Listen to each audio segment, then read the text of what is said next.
Screen.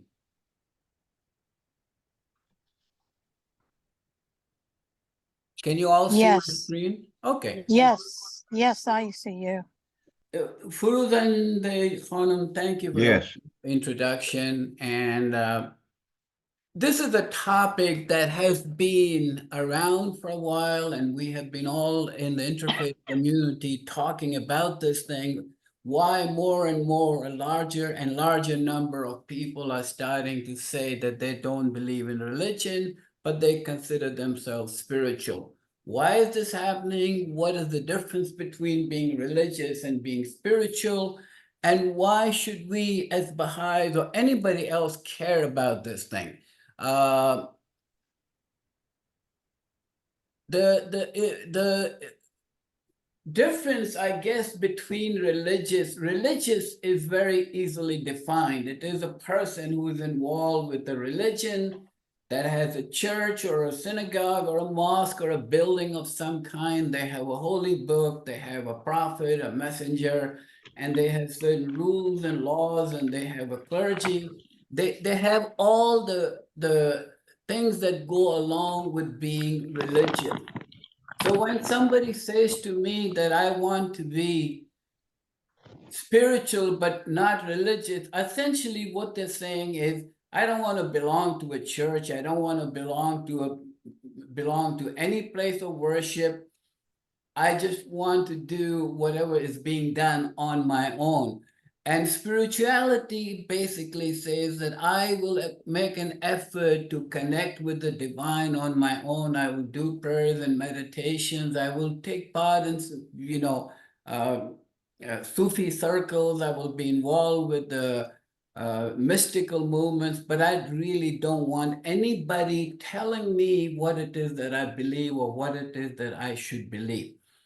So the questions that come about as you talk about this is, why is this happening? What are the reasons for this thing? And what can we do about what is happening to us? Uh, I'm trying to figure out how to forward my slides. Okay. All right. I want to start by sharing with you this thought, this writing from the Baha'i faith, where Baha'u'llah says, religion is verily the chief instrument for the establishment of order in the world and of tranquility amongst its people. The weakenings of the pillars of religion had strengthened the foolish and emboldened them and made them more arrogant. Verily I say, the greater the decline of religion, the more grievous the waywardness of the ungodly. This cannot but lead in the end to chaos and confusion. Hear me, O men of insight, and be warned, ye who are endued with discernment. It is very easy to look around us and say that the world is a very confused and chaotic place, whether it be our politics, our education, our whatever you look at it. One senses that there is a lot of confusion in the world and there's a lot of chaos in the world, and none of us can figure out what will come next. How bad can things get? Can things get any worse than they are today? Uh,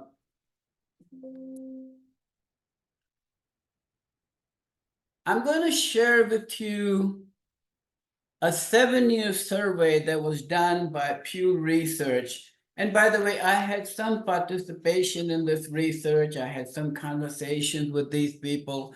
But Pew did an extensive study of religion in America. And by the way, when I say religion in America, it generally covers Canada too, because Canada is not too different than where we are here in America. And essentially, what it is saying is that within Christianity, we are becoming more diverse. Christians are becoming more and more diverse. And there is the non-white element of every religious group has increased, is significantly increasing. That means that churches that used to be all white are now a mix of white and black or white and Hispanic, etc. But all religions are becoming more and more diverse. And there is also here in Houston, I'm aware of a couple of churches that have actually opened up branch operations in the largely Hispanic areas as a way to increase more diversity within their churches. So the white churches are also out doing an outreach to churches, outreach to people who are not ethnically the same. This here says that overall, Christianity has been decreasing in number, meaning that if you look at all the Christians across the board, you will find that in this time frame of the survey, Christianity lost approximately 15% of all its membership. As you look at the very Is it bottom, here? you will go Is ahead. it here? Yeah. Farnaz, I can hear you. Uh, the Um, bottom line, I'm sorry. go ahead. Am I okay? Ajit Giani, I'm traveling and I wanted not to miss your talk. Okay. So my mute went off. I'm sorry about that. It's okay. Okay. The bottom line, unaffiliated, essentially says that this group that is unaffiliated, that is not associated with any Christian group, has gained 13.6%. So while there's a 15% loss across the board in most Christian denominations, those that become unaffiliated, do not belong to any church, any synagogue, etc., has increased by 13.6%. The 1.4% difference there has to do with the fact that many people have joined other religions. They have become Baha'is, they have become Buddhists, they have become something else. Here's what they say. The number of US adults who do not identify with any organized religion is growing according to an extensive survey conducted over an 8-year period. Moreover, these changes are taking place across the religious landscape, affecting all regions of the country and many demographic groups. While the drop in Christian affiliation is particularly pronounced amongst young adults, it is occurring amongst Americans of all ages. The same trends are seen amongst whites, blacks, Latinos, amongst both college graduates and adults with only a high school education, and amongst women as well.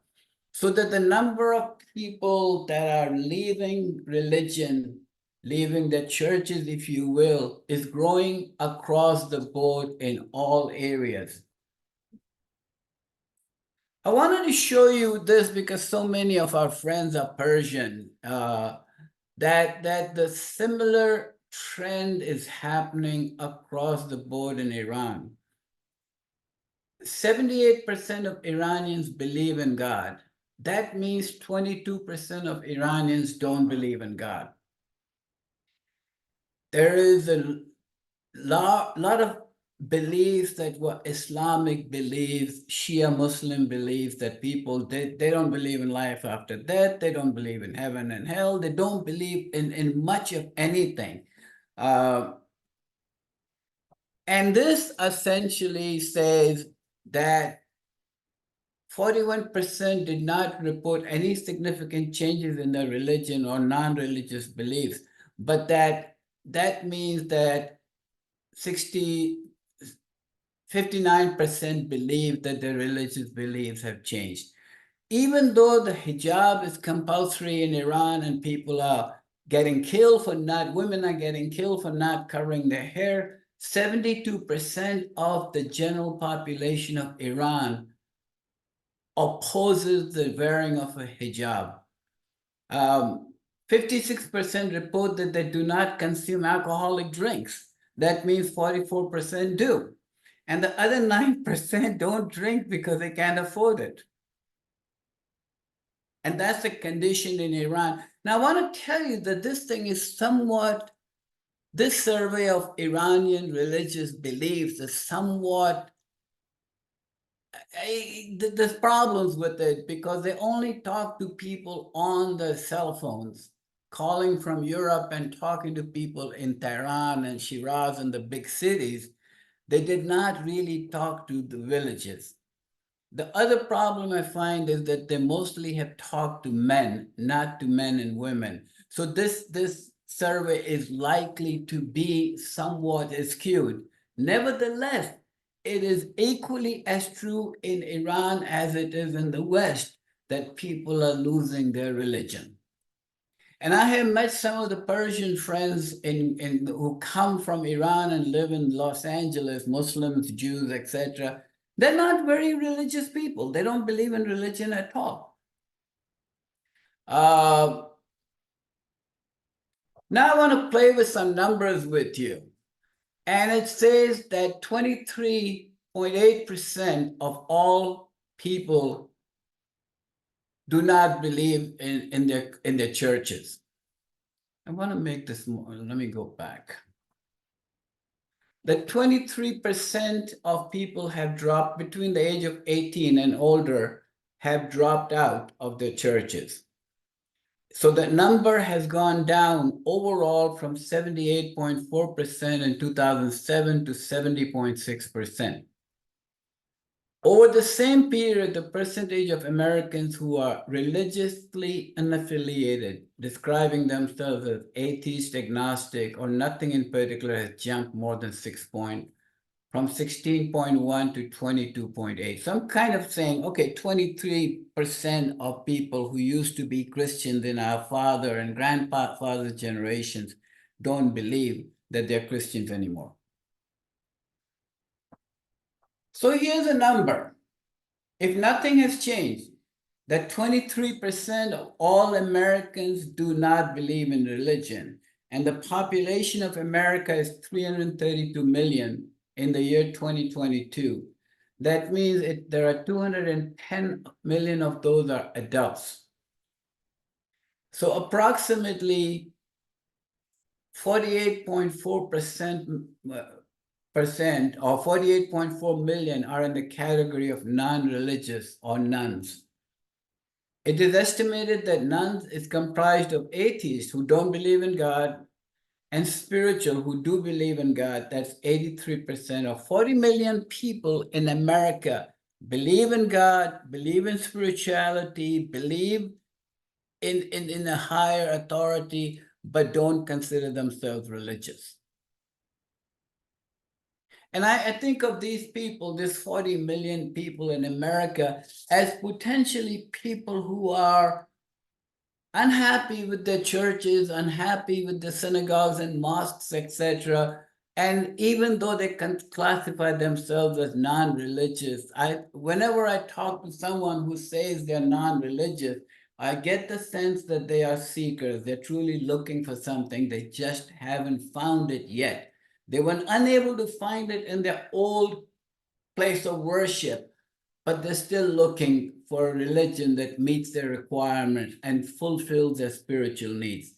Recognize, dear friends, that religion, in addition to the spiritual, etc., also fulfills our social needs. We go to Baha'i centers, we go to churches, etc., because that's where our friends are, and human beings need that social interaction. And a lot of these people who consider themselves non-religious are looking for that social connection, are looking for friends, looking for people they can hang out with. Now, as there has been a decline in religion, as there has been a decline in Christianity in America, Christianity is becoming more and more diverse. That means there are more people, mostly Spanish-speaking people, that are part of the mainline Protestant and Catholic churches. And that should lead you to the sense that these people are coming from, say, for example, Mexico. They're mostly Catholics. They're coming from other countries in Africa where they're mostly Presbyterians or some other form of Christian worship. That if it were not for the fact that we have had such a great number of increase in immigrants in this country, the number of people, the decline in Christianity would be much stronger. It would just be much more. I had a friend that 10, 12 years ago went to Czechoslovakia to speak at a Baha'i summer school there. And he was talking about the fact that Sunday afternoon, Sunday morning, I think he went to a beautiful cathedral, a beautiful church, and he was shocked that there was only 3 or 4 people sitting in the church. The church was completely empty. And this kind of thing is happening everywhere, but especially in America, Canada, and all the European countries, where people's belief in religion is dying very, very quickly. So you can look at these numbers. I'm repeating some of these numbers just so that you have a very good idea that who's losing numbers, who are the people whose numbers are disappearing.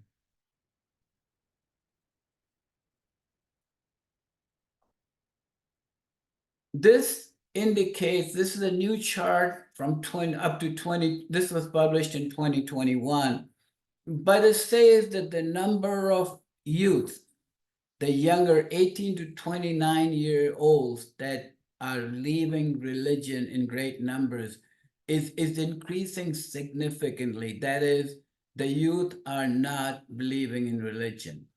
These are young people who have grown up with the internet, grown up with Facebook and Google and all this technology. Many of them have education, that have studied the sciences, have studied what the world looks like. And many of them are disagreeing strongly with what their religions are teaching. And so in 2021, 2020, 36% of everybody from the age of 18 to 29 does not believe in church, does not believe in the synagogue or mosque. Can you guys all hear me? It's too quiet here. I can hear Yes. you. Okay, all right. So why exactly is this happening? And this is important for us to think about. There are many, many reasons why people are leaving the churches. And I have come up with several thoughts, several reasons why people are leaving the churches. And I suspect that as you think about this, you will come up with additional reasons, more reasons, etc. But these are some of the reasons I think why people are leaving their place of worship, and why we should be able to answer their objections and figure out what to say to them so that they understand that they can be a part of religion. There's a gentleman named Joseph Campbell, and I don't know how many of you know who Joseph Campbell is, and his many 24 hours of interviews with Bill Moyer on public television. He worked very hard on making religion less mythological, and making religion what he thought it should be, that instead of taking religion as some of the stories in religion as concrete examples, as historical events, look at them spiritually so we are better able to understand them. In our day, in my father's day, in my grandfather's day, religion was, some of the things in religion were presented as concrete evidences of what happened. Jesus raised up the dead, Muhammad split the moon in half, Hanuman picked up the Mount Everest on his shoulders. These kinds of stories are wonderful, they're great. However, if you try to make it sound like this actually happened, you'd be surprised at how many of your young children that have studied sciences and physics and biology refuse to believe you. I think Riaz was present at a talk I gave in Houston at the Baha'i Center, where there was a bunch of young women. They were from the Baylor College of Medicine. They were studying to be medical doctors. And as I was talking, I asked the question, do you believe Jesus raised up the dead? And of all the 6 or 7 students of Baylor College of Medicine, not one of them would raise their hands. And they call themselves Christians. And so the difference between being spiritually brought to life versus physically brought to life is a difference that we need to explain to people, that this means, what if Jesus did actually raise up someone from the dead? Where is he? Where is she? They died again? How can you believe this? I wasn't there to see it. Therefore, you can't tell me that this is really what happened. It's not a historical fact. It's a spiritual fact. And so trying to make religion concrete, most of the older generation is trying to see religion as concrete. And the more they try to make religion into historical facts, the more they turn off the youth and the young people in their community. People just don't believe it. Abdul Baha says, but in the sacred scripture, a special terminology is used, and in the light of the manifestations of God, these marvels and miracles are of no importance.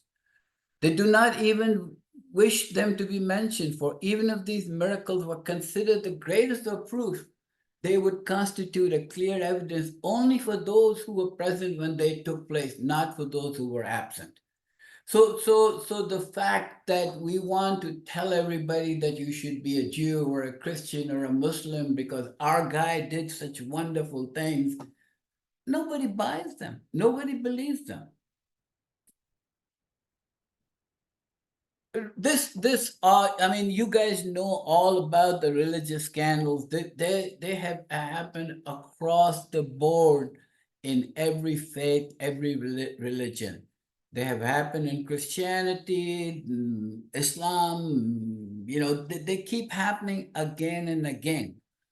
Now, our youth, if you talk to a young boy who is Catholic and say, what's going on in your church with the priest and the young people, we're embarrassing that young person. That young person is very embarrassed and upset by, this is what is happening in the church I belong to. I'm not surprised if that young person grows up and says, I don't want to belong to this church. The scandals in the clergy, even though it is a very, very small number of clergymen that are misbehaving, the fact is that those small numbers make the headlines. Those small numbers are out there for everybody to see, for everybody to read about. And religion, when we look to our clergy, when I was a kid growing up as a Hindu kid, we looked to our Brahmins, our religious clergy, as these people of God, these wonderful people, human beings. They walked on water, they did these wonderful things.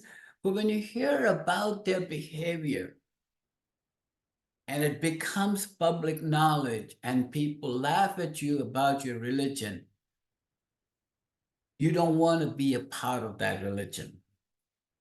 I'm going to skip this. Those are just headlines that I have sometimes talk about, which clergy, which group is misbehaving the most, etc. Nevertheless, there is a lot of headlines. There's a lot of stuff in the news about the behavior of clergy that is immoral, unethical, just, just awful. But Baha'u'llah, in the proclamation of Baha'u'llah, talks about the clergy that are good people, that do wonderful things, and he praises them highly for their behavior. And he says, those divines who are truly adorned with the ornament of knowledge and of a goodly character are verily as a head to the body of the world and as eyes to the nations. The guidance of man hath at all times been being and is dependent upon these blessed souls. So Baha'u'llah, we're not criticizing clergy in general and saying all clergy are bad, but we are saying some are bad. But Baha'u'llah clearly tells us that there are the clergy who do what they're supposed to do, behave in the manner they're supposed to behave, are really wonderful.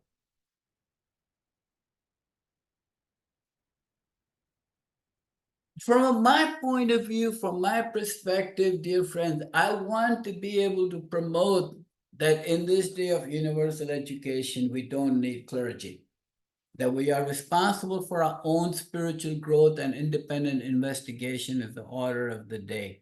I want to promote the idea that we elect individuals, men and women, to serve on a national basis, on a local basis, who make decisions on our behalf, who have no right to tell anybody else what to do.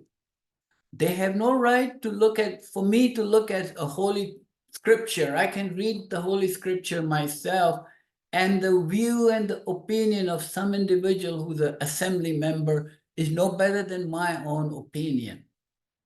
They are not my spiritual guide. I am responsible for my own spiritual well-being.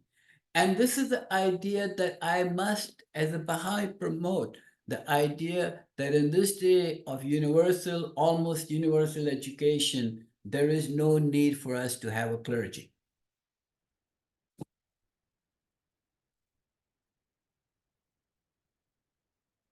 When I was growing up, I remember that we thought of ourselves, Brahmin, Hindus, as superior beings, and that everybody was slightly less than us. And then growing up with Muslims, I found out at a very young age that I was a kafir, I was an infidel. That kind of nonsense that we teach, have been teaching people, have been talking about, no longer works. We now live in a world that has come together. My next door neighbor is a Buddhist, the guy who lives on the other side is a Christian, the other side is a Hindu. In my neighborhood alone, on this very small street I live on, every race, ethnicity, religious background is represented. My kids went to school in Houston, and they went to school with Black and Hispanic and white and Persian, all kinds of people were there. If they came home and I was telling them that you are better than those other people you're playing basketball with, they would laugh at me. We have been teaching our children that we are superior and we are better, and the other is the bad person because they belong to a different sect or different religion or whatever. Our children are not accepting this. Not only are our children not accepting this, the world that we live in is no longer accepting this. If you work for somebody, you work in corporate America as I did, you sit in your office and you look at the other offices around you, everybody's different than you are. And they become your friends, they become your companions, you hang out with them, you go out to dinner with them, you see their families and they see your family. You cannot sit there and teach your children that they are in any way superior or better than somebody else just because they were born in a certain religion or a certain faith. This religion is seen thus as a cause of disunity and disharmony. And more people are rejecting it. The 23% of people that have walked away from religion generally believe that religion is a cause of disunity and disharmony. We must promote the notion and the idea that mankind is one, that we are all created in the image and likeness of God. And that means that any human being sitting next to me has exactly the same potential, the same spiritual susceptibilities that I do. There is no difference between me and anybody else. I think some of you have probably studied the Human Genome Project and are aware that science now has proven beyond any doubt that 95 to 98% of my genetic makeup is exactly the same as the genetic makeup of any other human being. Science is working on proving that Baha'u'llah was right after all when he said mankind is one.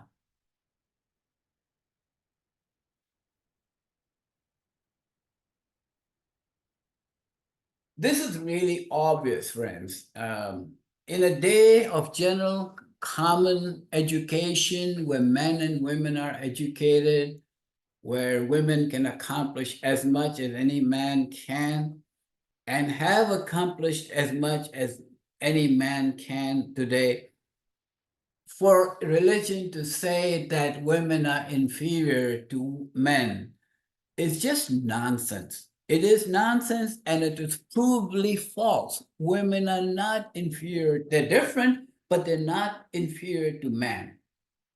And religion has historically been the cause of misogyny. It is what has caused religion, all religions in some way or form believe that a woman is inferior to a man. And recognize that 51% of the world's population is female. And they don't believe this nonsense. They don't believe this nonsense at all, and they're rejecting it. And where they are able to, where they live in a free country, they live in a democracy, they live in an educated place, women are leaving religion at an amazing, surprising pace. In fact, they're leaving religion faster than men are, just because they refuse to accept a religion or be part of a faith that says you are inherently inferior to man, into the male. So, friends, religion is seen as a cause of wars. I can give you hundreds of examples, but right now in our time today, there is a war going on in Russia. Russia is being supported by the head of the Russian Orthodox Church. The government is being supported by the Greek Orthodox, the Russian Orthodox Church in its war against Ukraine. Israel and Hamas is fighting, and it is clearly a war about religion.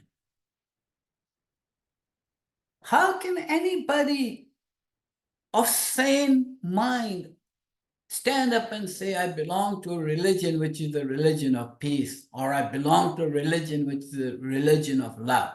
How can you say that? And it's not just between people of different religions, friends. The Iranians and the Iraqis fought for a long time in the 1980s because one was Shia, the other was Sunni. The Catholics and the Protestants fought for years in Ireland because they were of a different form of Christianity.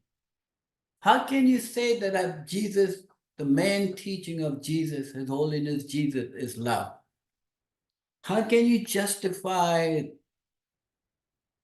the many, many wars that, what were they called? The Crusades, the Inquisitions. How can you justify all this and say, I belong to a religion of peace and love?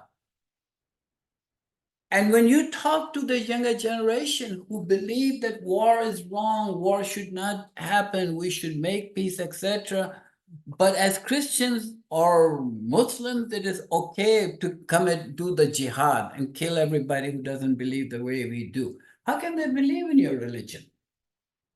It seems contradictory. It seems unbelievable. It seems that I cannot follow a religion which says it is a religion of peace, but every place it goes, it starts a war. I have a tough time with that. So the notion of world peace and peace between faiths and peace between different countries and nations of the world is an idea that should be promoted by the Baha'is. They should promote it a lot and talk about the issues, the facts, that if we were truly to follow religion in the way that it should be followed, there will be world peace, and it is promised that there will be world peace. Friend, anti-Semitism is religious because Jews are accused of the crime of deicide, of killing God, killing Jesus. In America, racism happened in the South because people would go to church on Sundays and dress in their Sunday best. Then they would go out and beat up minorities. The prejudice that Hindus have against a group of people called the untouchables. This, dear friends, is taught by religion, from religion. Our religious elders, our clergy are teaching us this kind of nonsense.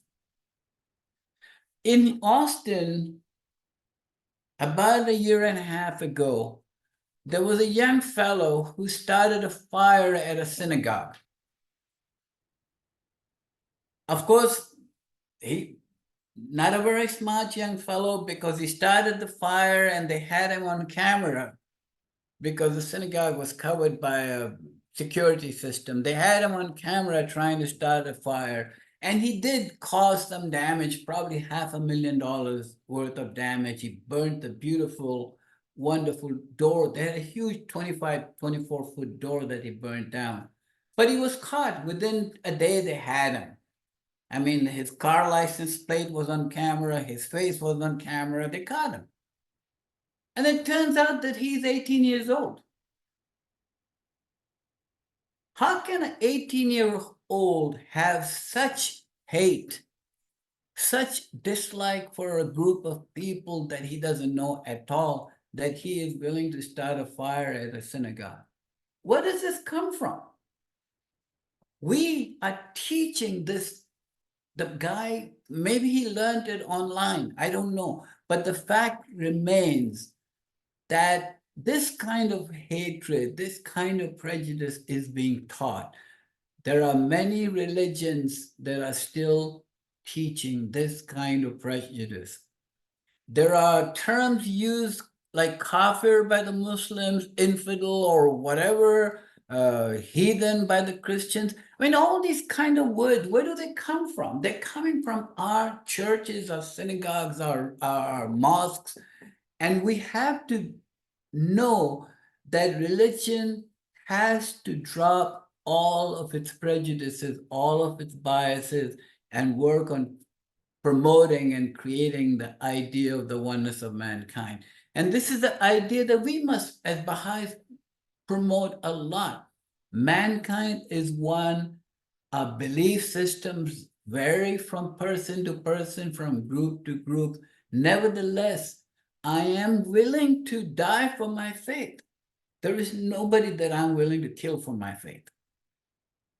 No religion in its basis, in its basic form, should teach this or can teach this. And if it does, it's a religion headed to failure. I don't know how many of you have read the Christian New Testament, but this comes from the book of Matthew, chapter 25.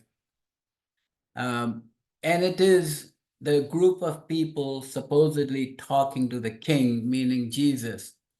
And the king says to this group of people, I was hungry, you didn't feed me. I was thirsty, you didn't give me anything to drink. I was a refugee, you didn't take care of me. I was homeless, you didn't take care of me. And so these people say, Lord, when did we do these things to you? And the king will reply, truly I tell you, whatever you did for one of the least of these brothers and sisters of mine, you did for me. In a sense, what Jesus is saying, taking care of the poor, the hungry, the homeless, the refugee, etc., is your duty. And if you do this, you are serving God. And if you don't do these things, then you're not serving God. This is the teaching of the Baha'i faith. This is the teaching of the Jews, the Muslims, everybody. Nevertheless, very few churches. And Riyadh, you live in Houston where there's a couple of mega churches, and they make millions of the 20, 50, $100 million worth of income every year. And yet, if you walk out of the church, you see on the sidewalk some homeless guy sleeping on the sidewalk. And you step around them and step over them and ignore them. There used to be this thing about if Jesus ever came knocking on my door and he looked like he used to 2,000 years ago, I'd probably call 911 and think some crazy guy standing at my door. In some sense, dear friends, we have to live up to our religion, not just talk about feeding the hungry. We must feed the hungry. We must take care of the homeless. These are the type of things that very few churches are doing, very few people, mosques or synagogues are doing. They all need to do these things. And if you teach your children, the younger generation learns that this is what we are supposed to do, take care of the least amongst these, and we're not doing them, then they feel we're being hypocritical.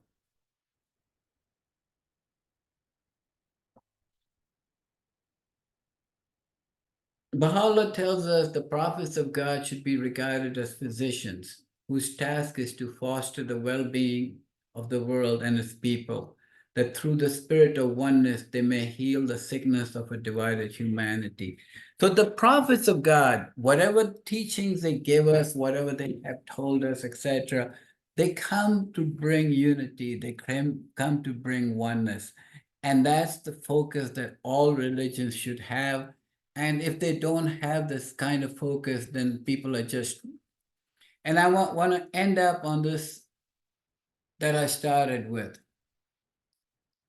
Should the lamp of religion be obscured, chaos and confusion will ensue, and the lights of fairness and justice, of tranquility, of tranquility and peace cease to shine.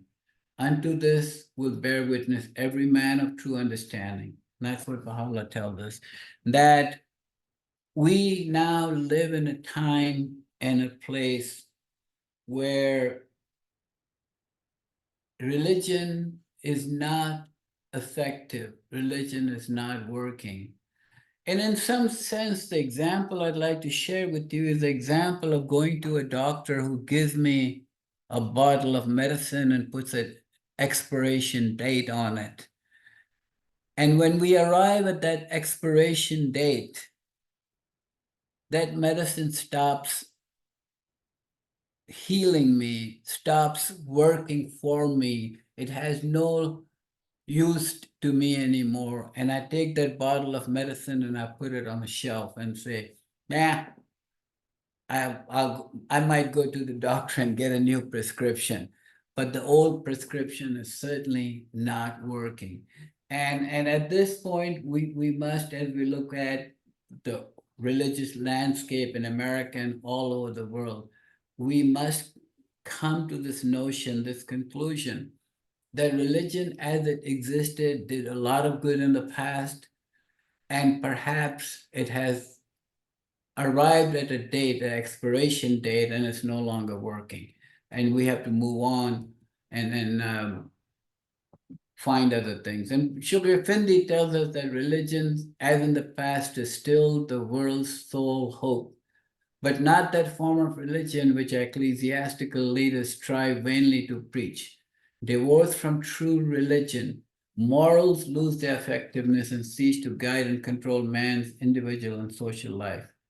But when true religion is combined with true ethics, then moral progress will become a possibility and not a mere idol. I think I've gone more than the 40 minutes that you'd asked me, Fools and John.